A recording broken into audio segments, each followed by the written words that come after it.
Hello everyone and welcome back to my channel. So today we are going to talk about MS Excel. So today is the first lesson and this is a quick lesson actually on how to open MS Excel. So as you can see, I don't have any shortcut on the desktop, and what I'm going to do right now is just click on start and type MS Excel so that MS Excel will show up here. And what you can do once we are here is just Pinto taskbar so that you will find it here, or else just open file location and then go here and then send to desktop so that it will create a desktop shortcut. So once you're done that, you can just open this, and here we have a blank workbook where we can work and do everything we need. Alright, so what is Microsoft Excel or MS Excel? MS Excel is a software program produced by Microsoft that allows users to organize, format, and calculate data with formulas using a spreadsheet system.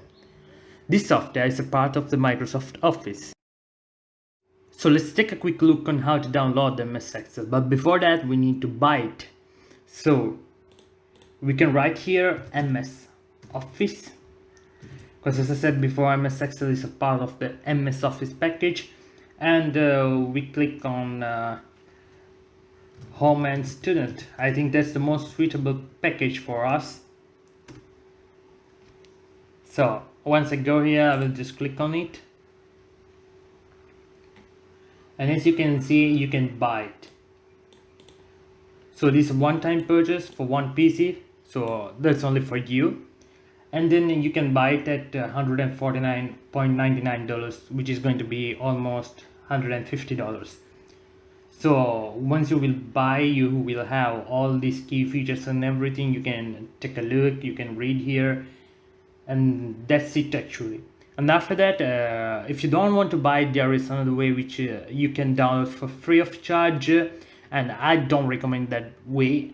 Actually, that's called pirating, and you can download it from torrent.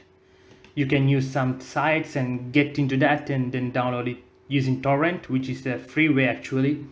And most people do it, but just be careful. So download the application by buying it or else by torrenting. As I said before, I recommend buying. And once you have done everything, you can open the application and you can see what I see right now. And that's everything for today, and see you on the next lecture.